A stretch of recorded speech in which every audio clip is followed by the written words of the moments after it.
There's 3.5 hours of the transfer window still to go, and as of right now, Romelu Lukaku and Ross Barkley are still at the club. We've turned down nearly £75 million off of offers for them so far, but they're still here and they're not kicking off about it. This is going to be the most crucial episode of this whole series, maybe, unless we sell them. In which case, just any other episode, isn't it?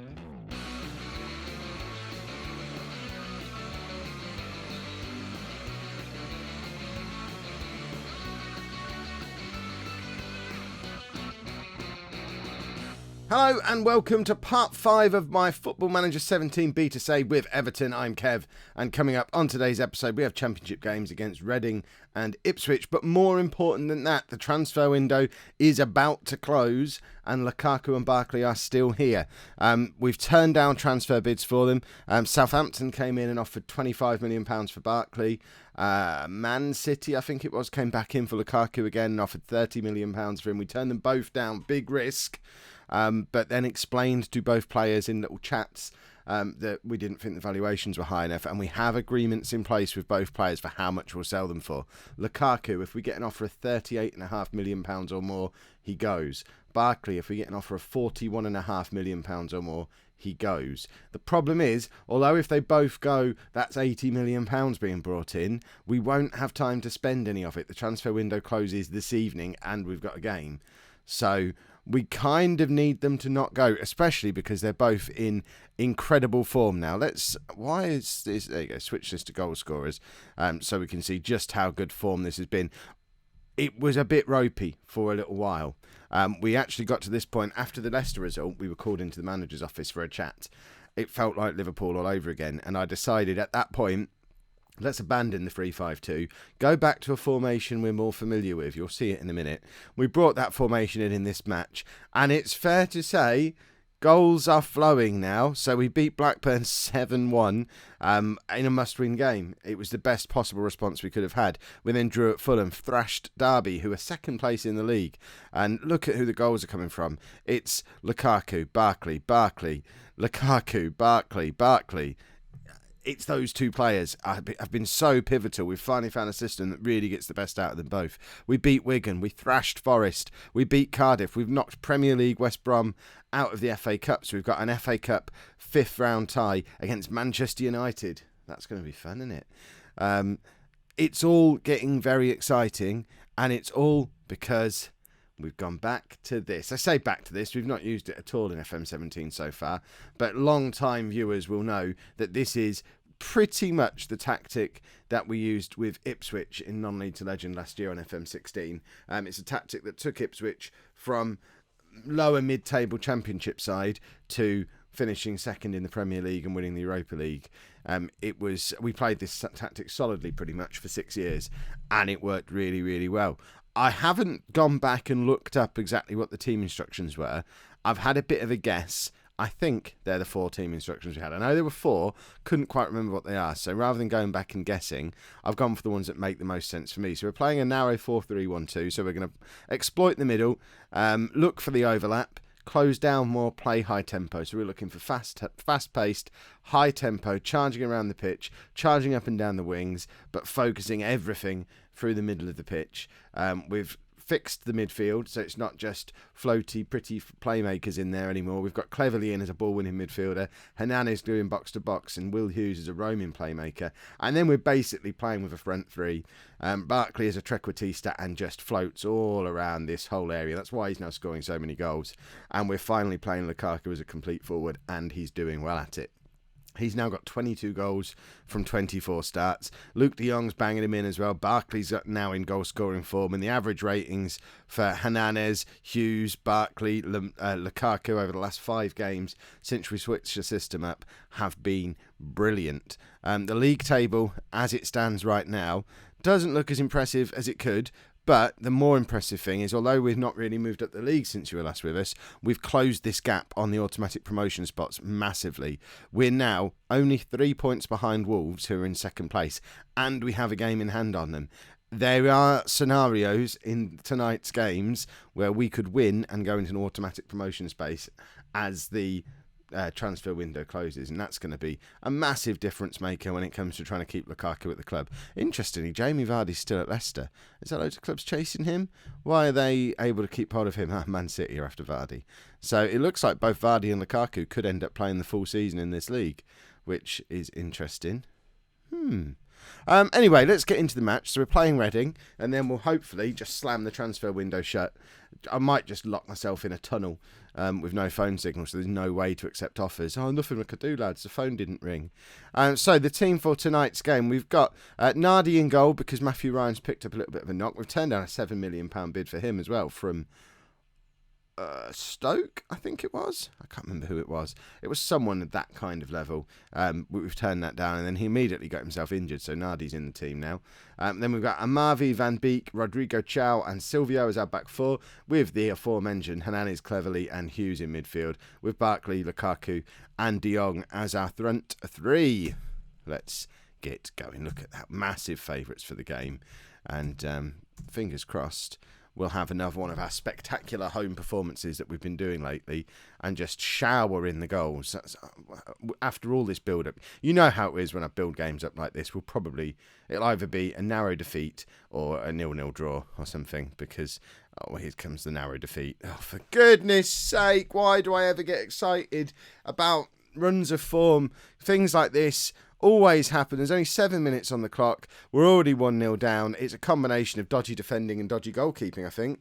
Nardi just bats it straight back out to a crowd of players. But we had 3 defenders between the ball, the player and the goal. And we've just booted it into him, and it's gone in off of him with the keeper still down. De Jong's pulled one back straight away there, and that was a beautiful cross from Hernandez. The initial corner came in and ends up back out with Hernandez, who has another crack at it, and it's a lovely header from De Jong again. He's becoming a bit of a specialist at this. Look at that towering header.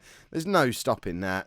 And yeah, you wave your hands around all you like, lad. It's 1-1, and now the goals begin. Let's have 5 by half time. That would make me very happy.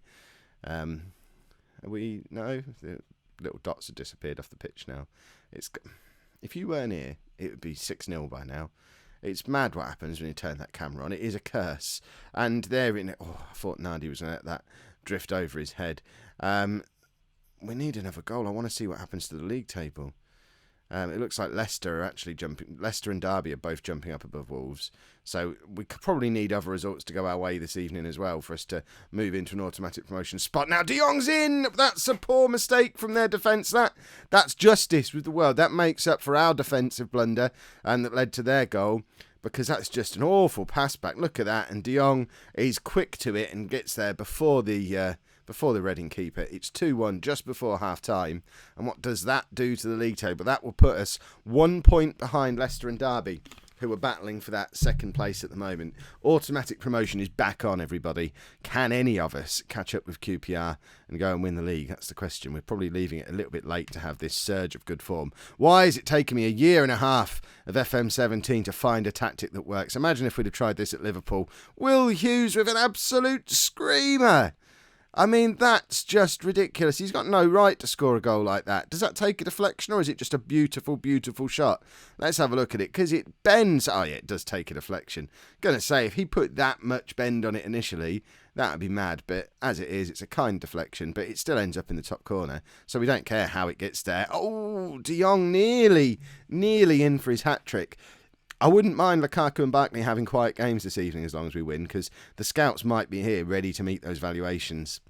So a little knock or a poor performance. It looks like we're getting the poor performances, so this is good. If scouts are sat there thinking, well, we've got to pay basically £40 million to get either of them, let's see how they do against Reading. If we're going to spend 40 million quid, we want them to be complete game changers. And I'm hoping that the feedback is going to be, they weren't much good actually.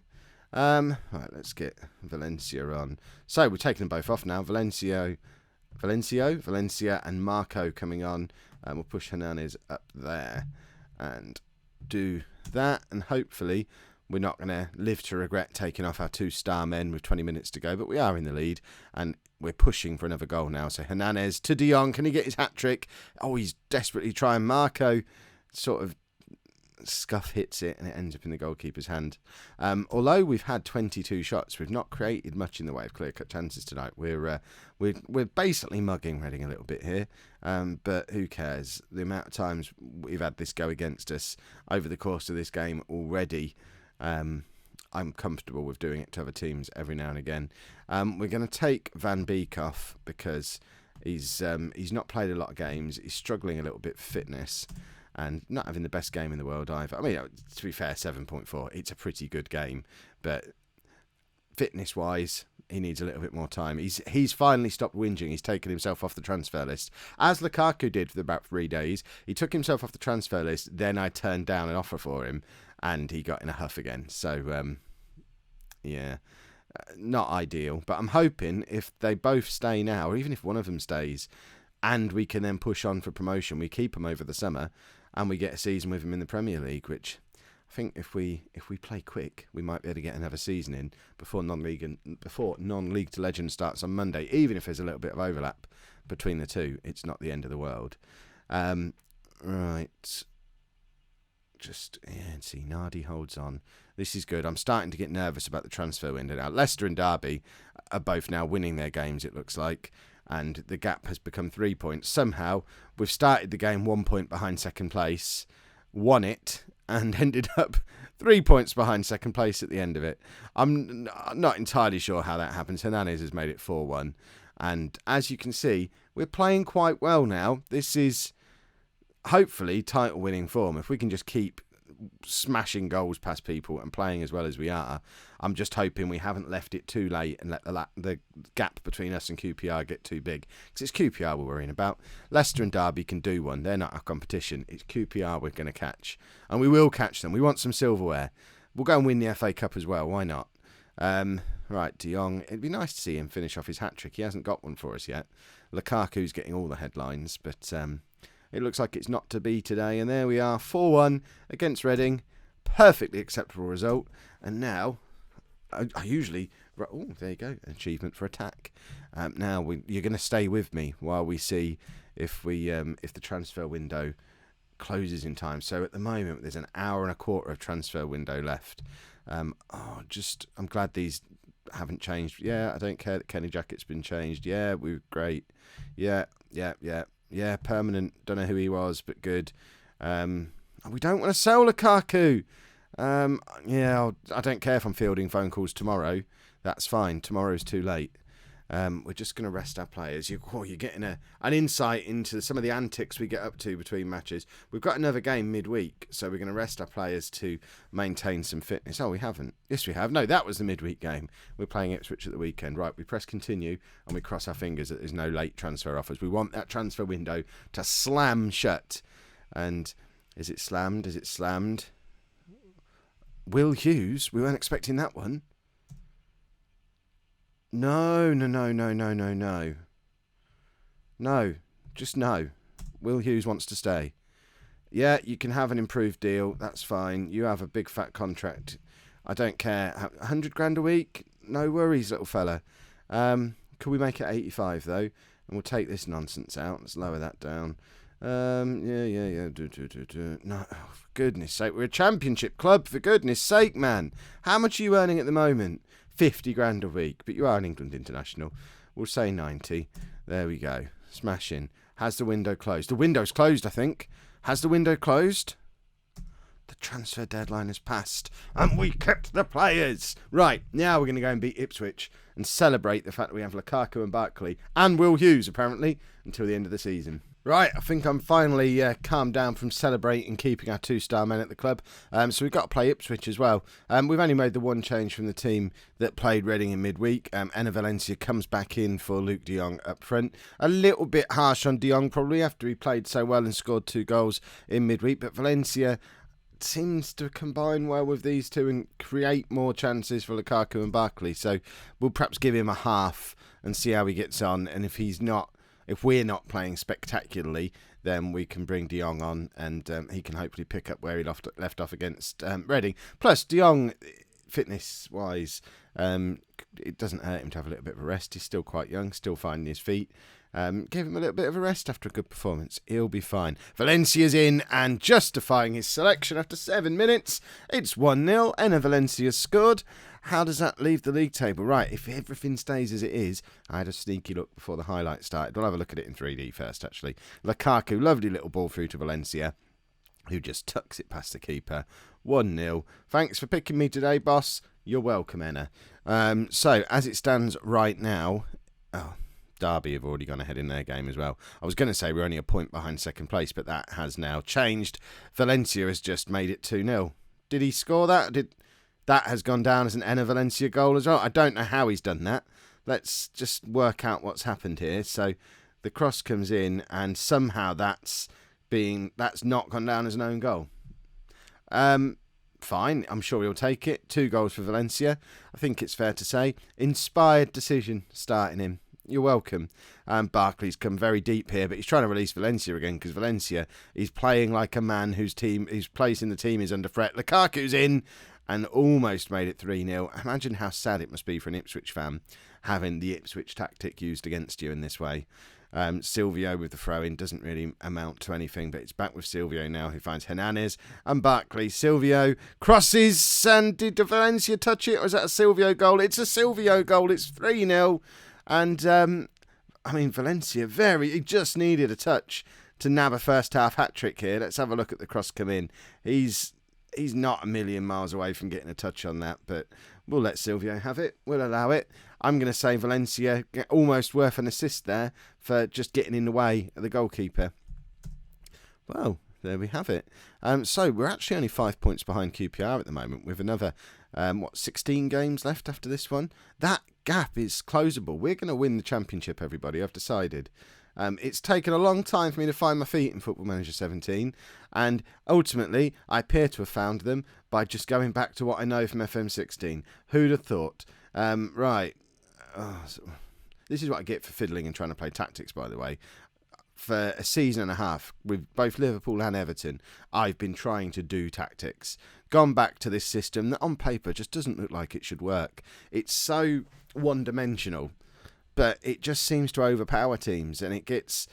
Importantly, I don't know if this is like a super duper tactic that will work for everybody. I think it's working so well for this Everton team because it plays our 2 best players in their best positions and gives them both total freedom to do whatever they please. And when they both play well, this happens, which is nice, isn't it? I mean, although they're not playing that. They've got an assist each, but neither of them are playing particularly well. They don't need to play well to assist goals. They're world-class players. I'm calling it now. They're at least leading Premier League players playing down in the Championship just for 1 year. Right, Lukaku to Hughes, and it comes back off the post. We almost made it 4, and we are totally tearing Ipswich apart this evening, or this afternoon, or whenever it is. I don't even know what time of day it is. Who cares? We're winning. We're surely not going to mess it up from here. Oh, that's bounced back off our crossbar now, but Van Beek gets in to clear. Derby still not winning in their game, so the gap between us and them certainly is closing today. All right, let's get Barkley off, bring Marco on, swap Hernandez around. That seems to be a fairly regular substitution that we do at the moment. And I've sold all my central midfield players. I haven't even told you the transfers we have done. We sold Jordan Much and someone else as well. In fact, Jordan Much went back to Crystal Palace for twice what we paid them for him in the summer, and he didn't play a single game for us, which amused me greatly. I want to get Luke de Jong on. I might just bring him on for... Can he do that? Can any of these do this properly? I might do that. That should work, shouldn't it? I don't see why that wouldn't work. Let Valencia be the trequartista. He's been playing like one today already. He's been everywhere. So just give him free rein to do whatever he pleases for the rest of the game. Get De Jong up front where he was so deadly against Reading. And just keep Lukaku doing what Lukaku does, linking up the play, generally being threatening and making space for everyone around him by dragging 3 markers with him everywhere he goes. Right, should we make one more change? Cleverly can come off for Cheju. I'm sure one of these can play in midfield. There you go. Rodrigo Chow can play in midfield as the ball-winning midfielder. There you go. See, it lasted 4 or 5 games. We've now started playing players out of position again. It's the beginning of the end for this tactic because I'm starting to fiddle with it. As players need to rotate in and out of the side, my first instinct is always, an opportunity to play a player out of position. I'm on that like a shot. Right, Silvio's in to Marco. What can Marco do? He can just stick it into the top corner and say, you know what? Don't need anyone else. I'm just going to sticking it in the top corner. Is that all right, boss? Here we go. Look, it felt like there was a little 1-2 in there somewhere.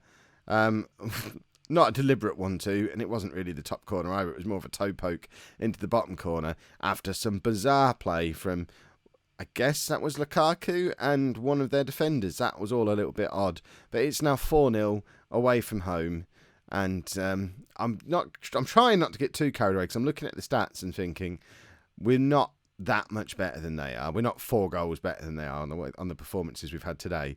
We've just got some lethal Premier League finishers and they haven't.